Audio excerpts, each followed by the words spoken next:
Hello నమస్కారం అండి. Hello నమస్తే అమ్మా. మీ పేరు ఎక్కడ నుండి మాట్లాడుతున్నారు? నందికొట్టు తాలూకా. హలో చెప్పండి, ఎక్కడ నుండి మాట్లాడుతున్నారు? హలో సార్, మీ వాయిస్ కొంచెం బ్రేక్ అవుతుందండి, దాన్ని సరి చేసుకోరా కొంచెం. సరే సరే సరే సార్. చెప్పండి, ఎక్కడ నుండి మాట్లాడుతున్నారు? నందికొట్టు తాలూకా. నందికొట్టూరు ఏ జిల్లా కింద వస్తుందండి అది? అది నంద్యాల జిల్లా. నంద్యాల జిల్లా నుండి మాట్లాడుతున్నారా? ఓకే అండి, మీ పేరు? మధుకృష్ణ. మధుకృష్ణ. ఎవరి గురించి తెలుసుకుందాం అనుకుంటున్నారు మధుకృష్ణ గారు? కొడుకు ఉద్యోగం వస్తుంది. ఓకే అండి, మీ కొడుకు పేరు అండ్ పుట్టిన తేదీ చెప్పండి. 1997 నవంబర్ 17. 1997 నవంబర్ 17. 12 గంటల 10 నిమిషాలకు పుట్టినాడు సార్. నందికొట్కూరులో 12 గంటల 12 నిమిషాలు. రాత్ర ఉదయం మధ్యాహ్నమా? 12 గంటల పగులు 12. పగులు 12 గంటల. పేరు మీ అబ్బాయి పేరు? అబ్బాయి మధుకృష్ణ సార్. అబ్బాయి పేరే మధుకృష్ణనా? సరే, మీ సమస్య ఏంటో గురుగారికి తెలియచేయండి. మా గురుగారితో మాట్లాడండి. సరే.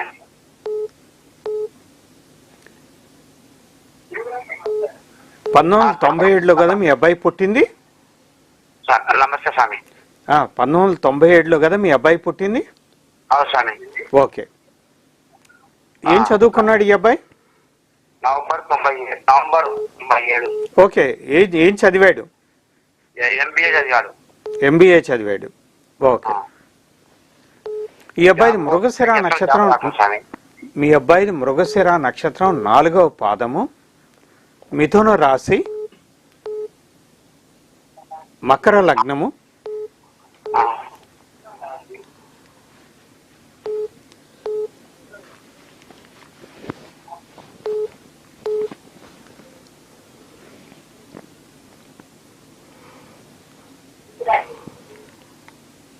మీ అబ్బాయికి మంచి వృత్తి, మంచి సంపాదన ఉండాలి యాక్చువల్గా. ఎందుకంటే గురుబలం చాలా బాగుంది. గురువు నీచబడి నీచభంగమై రాజయోగంతో ఉన్నాడు.